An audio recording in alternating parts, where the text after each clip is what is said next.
नमस्कार मित्रांनो, ही दुनिया जी आहे सर्व मतलेबी आहे बरं का. इथं आपलं बरं लांबचं जवळचं असं काही नसतं बरं का. सर्व स्वार्थासाठी चाललेलं असतं. आपण स्वतः कधीही धीर सोडायचा नाही.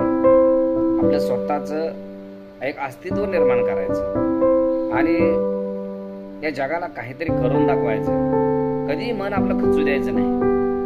खंबीरपणे उभं राहायचं आणि स्वतःच्या मनाला धीर द्यायचा. आणि प्रत्येक वेळेस काहीतरी कोणी मदत करेल किंवा काहीतरी मला त्याच्यापासून स्वार्थ भेटेल किंवा मदत भेटेल अजिबात बिलकुल अपेक्षा ठेवायची दुनिया अशा पद्धतीची नाहीच.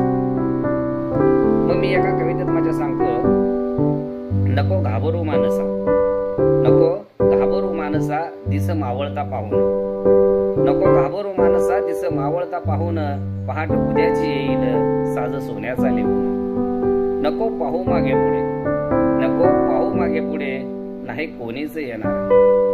नको पाहू मागे पुढे नाही कोणीच येणार. नको हात करू कोणापुढे नाही कोणीच देणार, नाही कोणीच देणार. म्हणून म्हणतो, निस्वार्थ जगा, बिनधास्त जगा, स्वतःवर प्रेम करा. धन्यवाद.